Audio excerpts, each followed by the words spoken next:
কি করে পশুরা? পশুরা খাবার খায়, পশুরা ঘুমায়।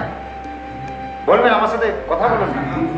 পশুরা আত্মরক্ষা করে, ভয় আছে? আত্মরক্ষা মানে ভয় আছে, বংশ বিস্তার করে। আচ্ছা, মানুষ এগুলো করে?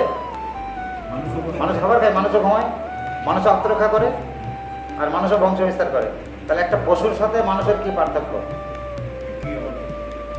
একই তো, তাই না? একই হয়ে যাচ্ছে।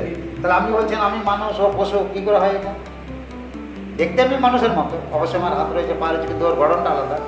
ওর যেহেতু শরীরটা নেই, গঠনটা নেই, তাই ও কিছু করতে পারছে না, কম্পিউটার চালাতে পারছে না, সাইকেল চালাতে পারছে না। তাও এখন বান্ধবরা সাইকেল চালিয়ে দিচ্ছে, টিয়া পাখিতে সাইকেল চালিয়ে দিচ্ছে। আগে সার্কাসে দেখেছি কি তাই এটা করে। হ্যাঁ, না চেতনা বললে হলো, চেতনা তো ওদেরও আছে। আমি আপনাকে বোঝাবো ওদের চেতনা আছে। কীরকম চেতনা আছে? ধরুন এই মাতাজি, মাতাজি ধরুন একটা বাচ্চা মেয়ে, ছোট 2 বছরের শিশু।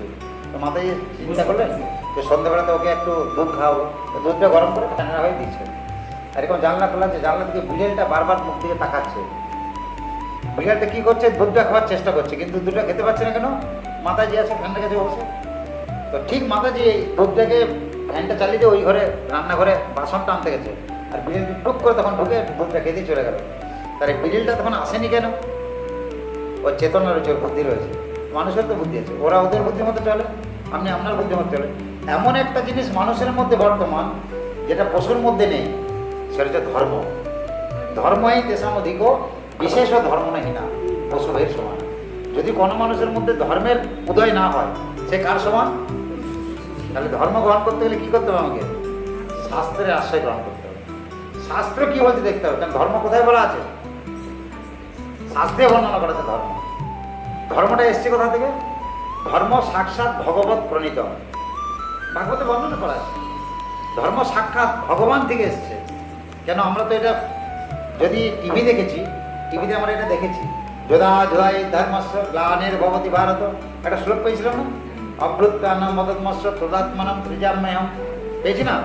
পরিত্রাণায় সাধনম বিনাশায় চ দুষ্কৃতম ধর্ম সংস্থার পুনর্থায় সম্ভবামি। তাহলে ধর্মকে কে স্থাপন করেন? ভগবান কৃষ্ণ। তাহলে ভগবান কৃষ্ণ যিনি ধর্মকে স্থাপন করেছেন, তার যে কথা সেটাই ধর্ম, তার যে আইন সেটাই ধর্ম। কি? তার আইনটাই তো ধর্ম। তাহলে ভগবানের আইনটা মেনে চলে ধর্ম পালন করে।